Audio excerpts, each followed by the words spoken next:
Well, good evening and welcome to Tucker Carlson tonight. Donald Trump's presidency is now in its third week, and the battle to push through his agenda is only escalating in its relentless ferocity.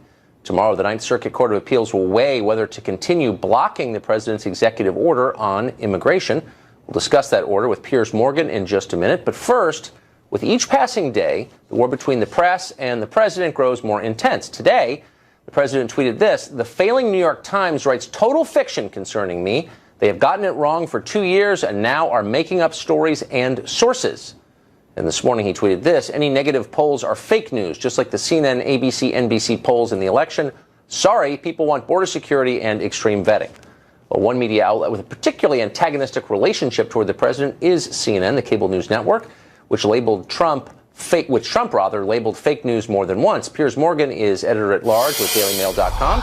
He's the former face of CNN. And by the way, he won Celebrity Apprentice back when a certain future president was its host. He joins us now from L.A. Piers Morgan, thanks for joining us. So, that just shows what good judgment he has, right? Yes, and I always forget that, but what a cool thing to have on your CV. So I remember well when you were the face of CNN. I watched your show a lot. I didn't always agree with you, but I always thought you were straightforward. If you thought something, you just kind of put it out there and said it. So you left 3 years ago. Since then, thanks to WikiLeaks, we've learned a lot of detail about CNN colluding with the Democratic Party during this election. Were you shocked by it?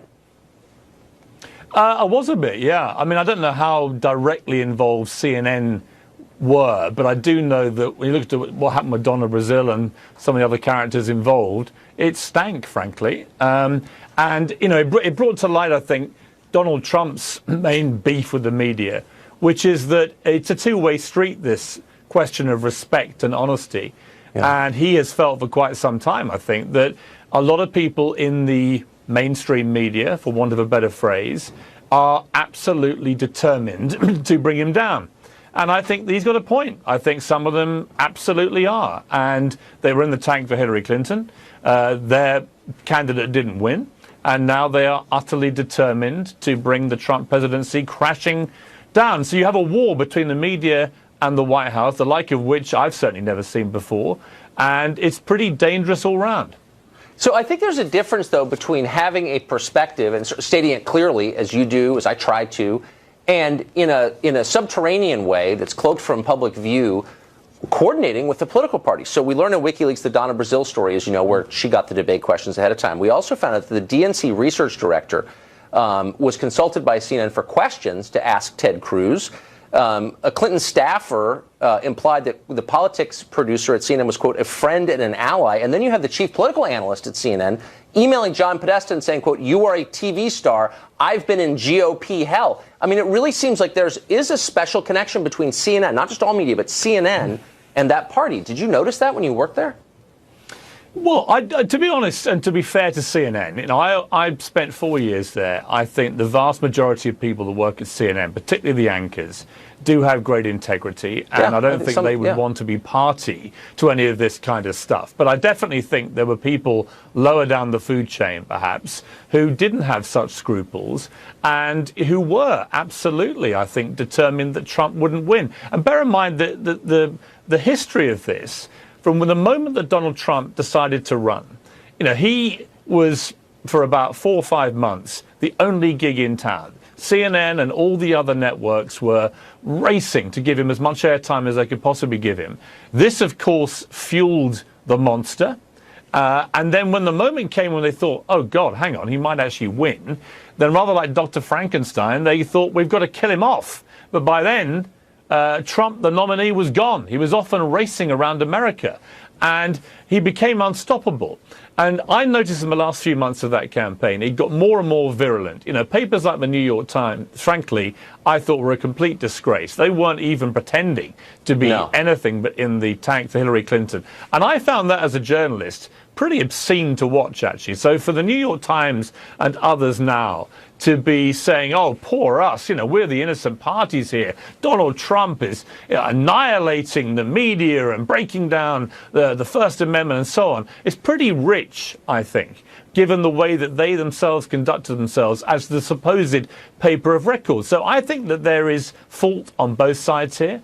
I think that it is dangerous and toxic, and I think that the media have got to start showing President Trump a bit more respect, and he in turn and his White House operation have got to show the media a bit more respect, and they've all got to move on. Well, it's certainly within bounds, I think, for news organizations to call out politicians on statements that are false. And I think Trump has made a few, and I don't have any problem with reporters saying, whoa, wait a second, prove what you say.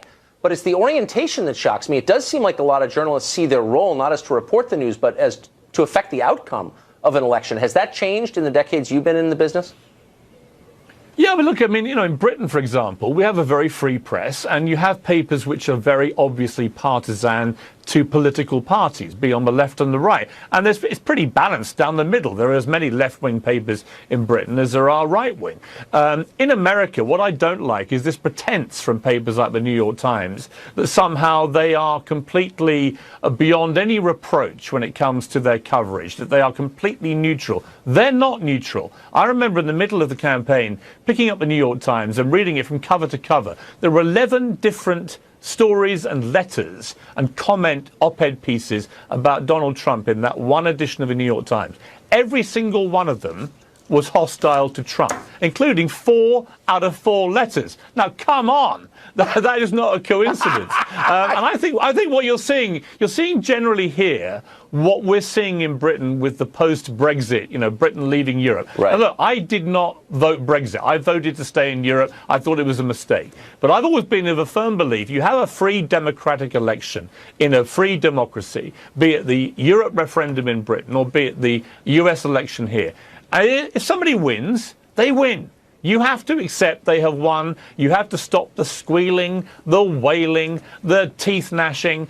And what we're seeing in Britain, just as we're seeing in America, is just one of the great hissy fits of modern political times. And everyone's just got to stop wailing and actually start coming together, as we saw a little bit actually at the Super Bowl, and start putting America before their own self-interests. Well, I mean, and by America, you mean the basic precept of the country, which is democracy, and the people administering the democracy, at least here and perhaps in Great Britain, they don't really believe in democracy, do they? I mean, the idea that the outcome is legitimate as long as the majority supports it. Right. I mean, that is the essence of democracy. And I would be more left than right, as I'm sure many of your viewers would have gleaned from my time at CNN. I'm absolutely not a traditional conservative. But I am appalled by the behavior of so many liberals right now. I just think it's so alien to the concept of being a liberal. They bang on about democracy. They bang on about tolerance, about fairness.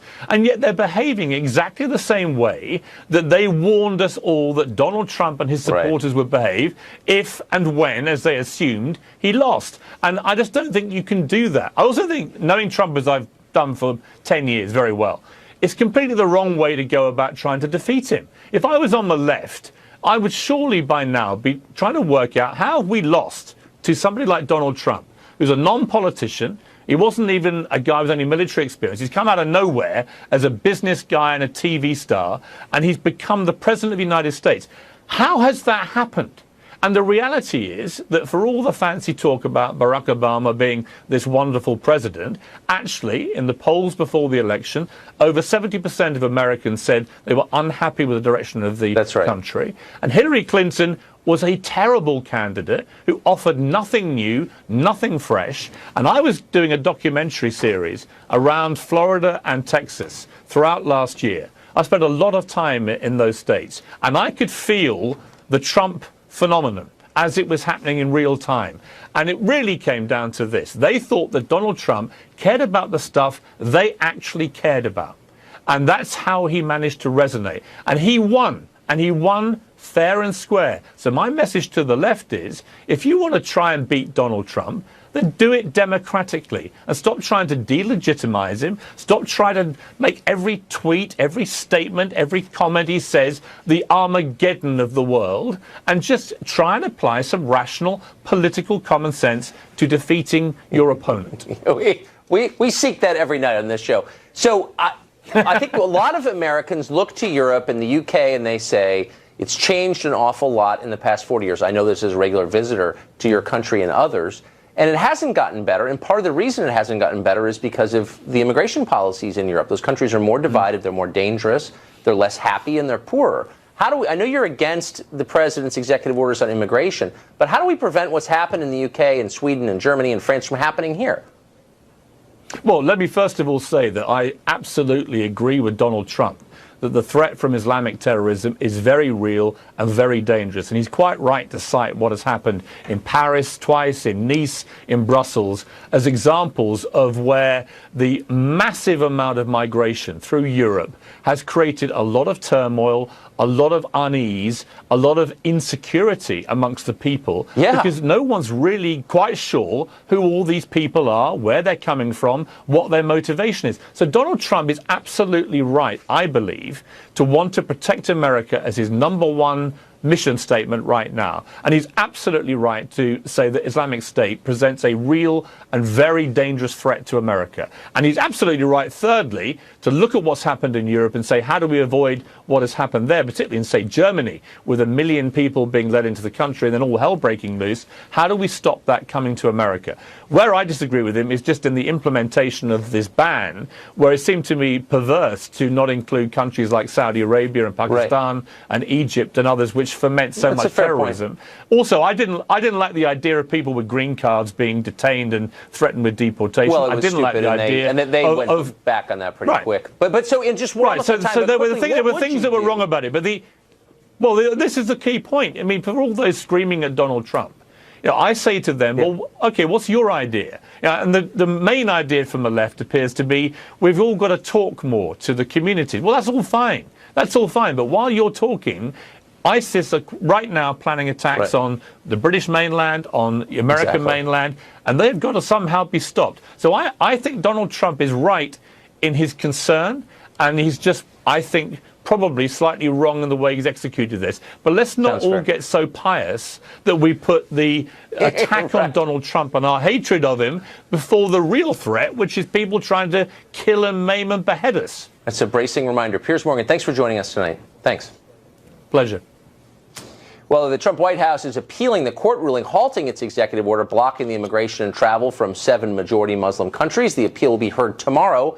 That's in the Ninth Circuit Court of Appeals. For more, we go to Fox News correspondent Trace Gallagher with the latest. Trace? Tucker, a 3-judge panel of the Ninth Circuit Court will hear oral arguments over the phone tomorrow at 3 p.m. Pacific. Each side gets 30 minutes. In its legal brief, the Trump administration contends the president has access to the best intelligence, arguing, quote, the state asked the court to take the extraordinary step of second-guessing a formal national security judgment made by the president himself, pursuant to broad grants of statutory authority. The 3-judge panel, which could rule also as early as tomorrow, includes 2 Democrats considered moderately liberal and a George W. Bush appointee considered moderately conservative. This is the same Ninth Circuit that once ruled the words "one nation under God" should be taken out of the Pledge of Allegiance and also banned nativity scenes from public parks in Southern California.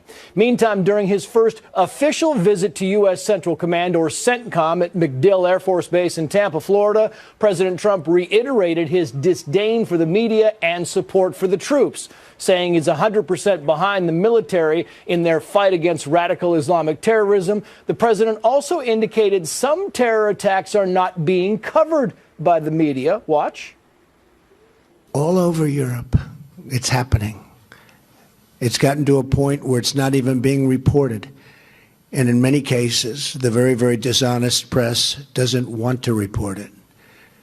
They have their reasons, and you understand that. The White House offered 78 examples to support the president's claim. We are checking to see if any were not covered. Mr. Trump also dismissed the polls that show his immigration policies are unpopular, calling them fake news, saying instead he relies on his internal numbers. Quote, I call my own shots, largely based on an accumulation of data, and everyone knows it. Some fake news media in order to marginalize lies. And the president is getting pushback from some Republicans for appearing to equate Russian leader Vladimir Putin's morality to the United States. Florida Senator Marco Rubio tweeting, quote, when has a Democratic political activist been poisoned by the GOP or vice versa? We are not the same as Putin. Senate Majority Leader Mitch McConnell also said, "We don't operate like Russia." Tucker. Trace Gallagher, thanks a lot. President Trump is pushing hard to stamp out sanctuary city policies, saying that cities must either drop these policies or lose federal funding. The mayor of New Orleans, Mitch Landrieu, won't call his city a sanctuary city, but nevertheless, New Orleans has many policies that protect the rights of illegal immigrants. Police cannot inquire about a person's immigration status. They won't detain suspected illegal aliens at the request of ICE. Mayor Landrieu says these policies make his city safer. On the other hand, crime is surging in New Orleans in the last year, and so the question is it working? Mayor Landrieu joins us now. Mr. Mayor, thanks for coming on. Hey, Tucker, how are you? I'm doing great. So I have a lot of friends in New Orleans. Well, thank you. And, of course, I know you. All my friends think you're a good mayor. You care about New Orleans. I know it's true. You're a popular mayor. How is this policy, though, helping the people of your city? Exactly. Well, first of all, you misstated something in the beginning of it. So let me just state this, and I think you and I and everybody can agree that our first order of business is to make sure the people that live in America are safe and secure. And I think that's everybody's priority. And we're trying to figure out a way to get that done. What's interesting about the sanctuary city argument, as you know, is that it's not even a definitive definition in federal law. So it means a lot of things to a lot of different people. Essentially, I want to be really clear about this. Should the New Orleans Police Department arrest anybody for a violent crime, our job, irrespective of immigration status, is to put them in jail and to make sure ICE knows about it so they can come get them and deport them or have them prosecuted here and put in jail.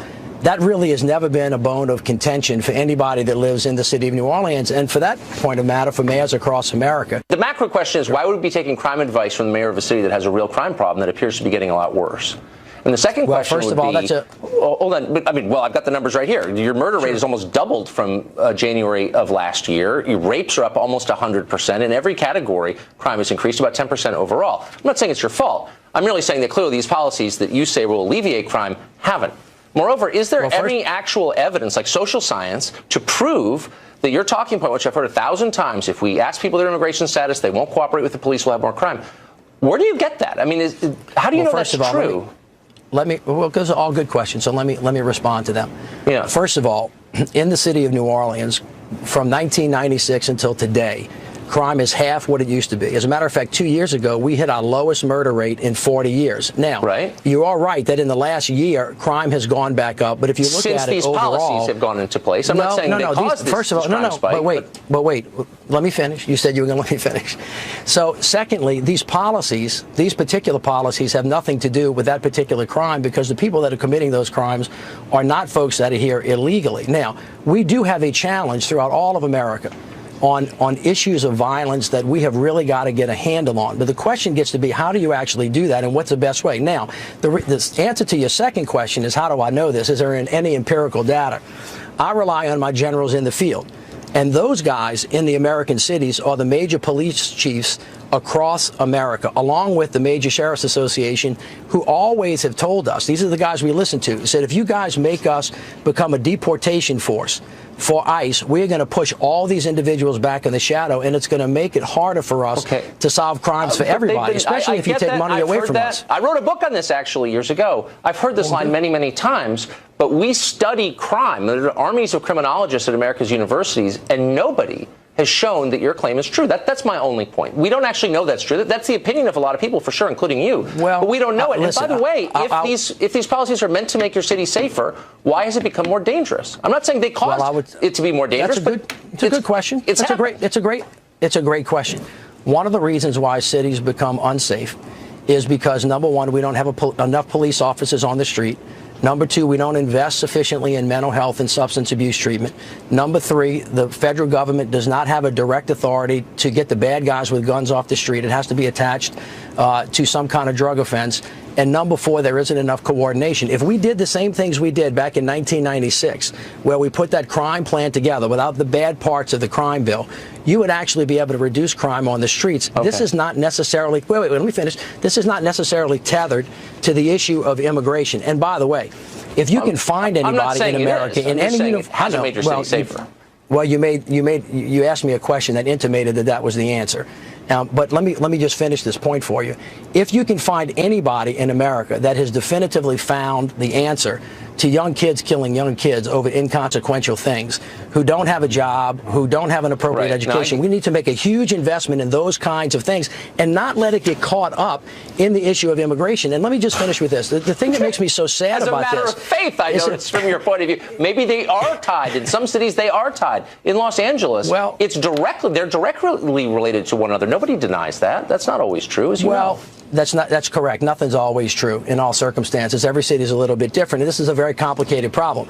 But I'll tell you, the answer is not as simple as what's coming out of the White House. And what pains me is I actually think the country is in a moment, just like only Nixon could go to China, maybe only Trump can do immigration reform, where we could actually get this done in a way that was positive for everybody, with everybody making sacrifices. And we just seem to be battling with each other about it. Well, I think that's a lot of what you say is true. Now, really, just very quickly, in the interest of civil discourse, you issued a press release in which you described the president's ban on immigration temporarily from those 7 countries that I'm quoting as un-American and un-Christian.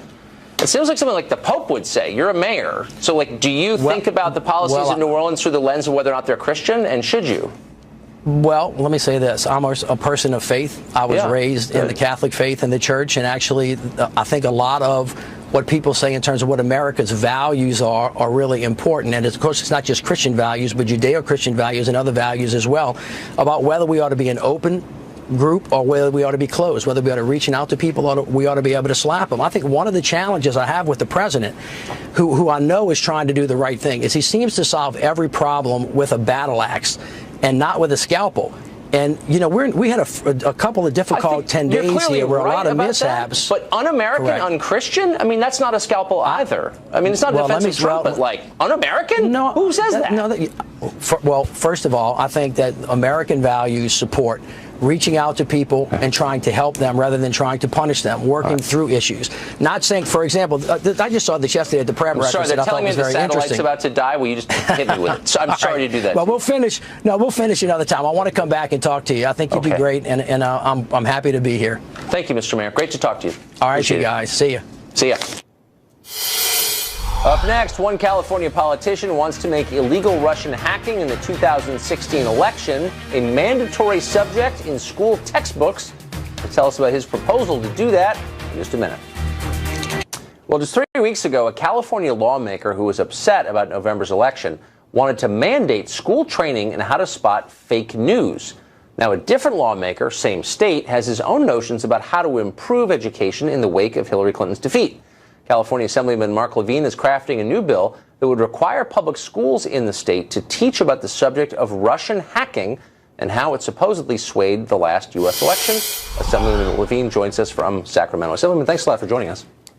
Thank you, Tucker. Glad to be on tonight. So I'm reading this and I'm thinking, well, okay, how would you feel if Donald Trump directed the Education Department to withhold funding from any state that refused to add to textbooks the claim that 3 million people voted illegally in the last election? You'd be mad. So it raises the question, why should politicians be involved in crafting textbooks? To me, the most important thing is that we need to understand our history to have a sense of what foreign policy we have in the future. So looking back decades from now, why are we on the course that we're on? If we look at the War of 1812, the Monroe Doctrine, the Marshall Plan, these are moments in history that really help us understand where American leadership has come from. We need to understand Russian interference in the 2016 election and its impacts on foreign policy to make sure that we have an American century ahead of us like we've had behind us, one where America is in full control of its destiny. Okay. I mean, I think you're right, actually. But the point is we don't understand the effect of Russia in the election right now. The War of 1812 was 200 years ago. Marshall Plan was 70 years ago. We have a vantage. We get it now. We have perspective. We have no perspective on what happened. And basically what you're suggesting is adding propaganda from a politician into textbooks. And why should I be in favor of that?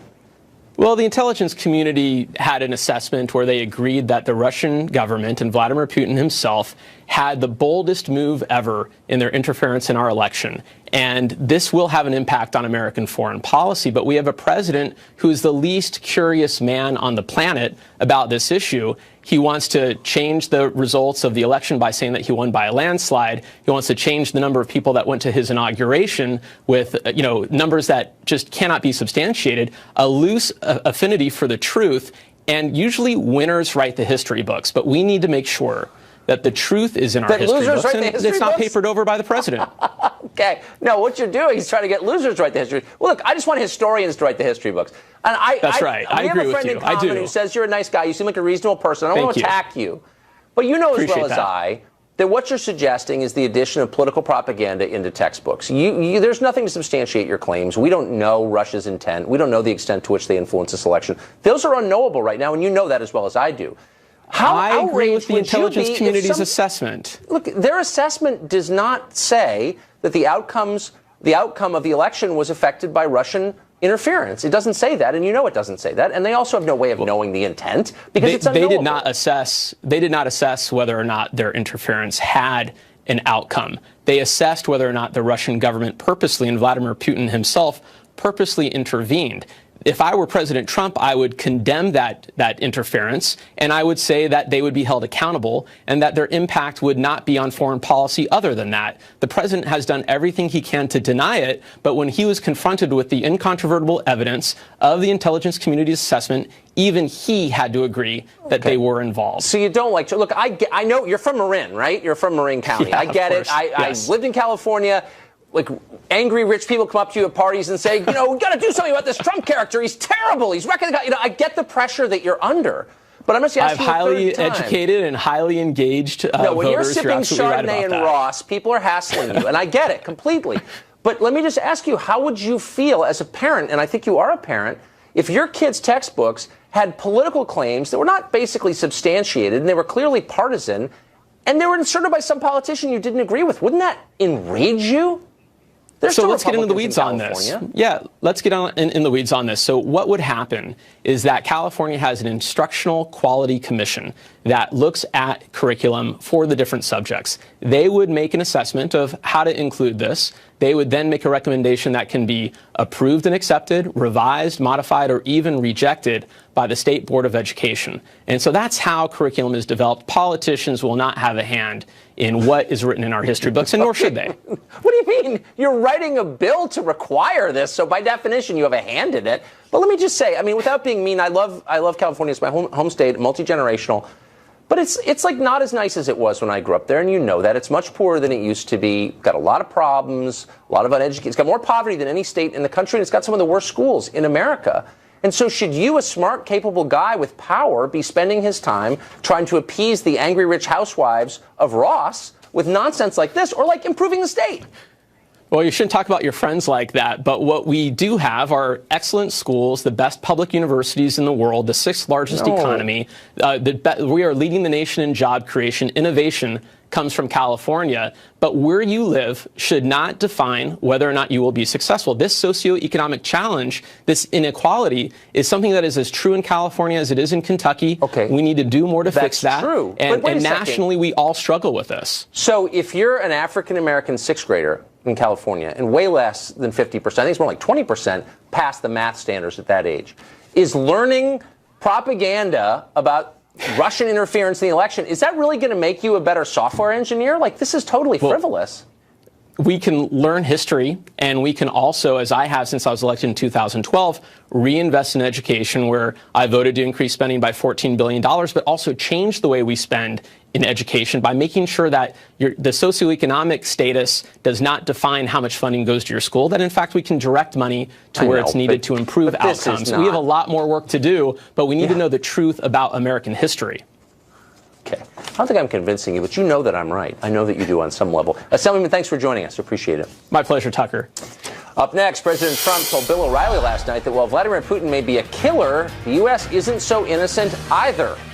Writer David Horowitz will talk about what that means. He's thought a lot about it. Stay tuned. Well, President Trump's attitude toward Russian President Vladimir Putin is once again causing conniptions in the press and here in Washington. During an interview with Fox's Bill O'Reilly, Trump said this. Do you respect Putin? I do respect him. Do you? Why? Well, I respect a lot of people, but that doesn't mean I'm going to get along with him. He's a leader of his country. I say it's better to get along with Russia than not. And if Russia helps us in the fight against ISIS, which is a major fight, and Islamic terrorism all over the world, major fight, that's a good thing. Will I get along with him? I have no idea. It's very possible I won't. Putin's a killer. A lot of killers. We got a lot of killers. Why, you think our country's so innocent? You think our country's so innocent? I don't know of any government leaders that are killers in America. Well, take a look at what we've done too. We've made a lot of mistakes. I've been against the war in Iraq from the beginning. Yeah, mistakes are different Made than... a lot of mistakes, okay, but a lot of people were killed. So a lot of killers around, believe me. Well, David Horowitz knows something about the Russians. His parents were ardent communists who left the party after learning of Stalin's atrocities. Today, he is the author of Big Agenda, Trump's Plan to Save America, which has been an Amazon bestseller for the past 3 weeks. He joins us now from Los Angeles. David, great to see you. So good to be on your show, Tucker. I guess when I watched that, my first thought is, I think, well, I do kind of think America is sort of innocent, actually, certainly compared to Putin's Russia. I'm not particularly anti-Russia, but really? Well, look, Trump is really a transparent figure, and the idea that he sees a moral equivalence between Russia and the United States is ludicrous. He's a passionate patriot. Do our politicians kill people? Barack Obama killed Gaddafi. Gaddafi was no threat to this country. There was no authorization from the Congress, from the Security Council, from anybody. And Hillary boasted on television with a big smile on her face. We came, we saw, he died. Yeah. That's a murder. Well, Samantha Power thought he was immoral. Kennedy. Yeah. Yeah. John F. Kennedy. The world is full of such leaders. John F. Kennedy murdered the president of South Vietnam, our ally. So it does, it happens. The problem here, or let me say the virtue of Trump, the amazing thing about him, and why, as I show in my book, A Big Agenda, he's transforming the Republican Party and America in the process, is that he doesn't back down.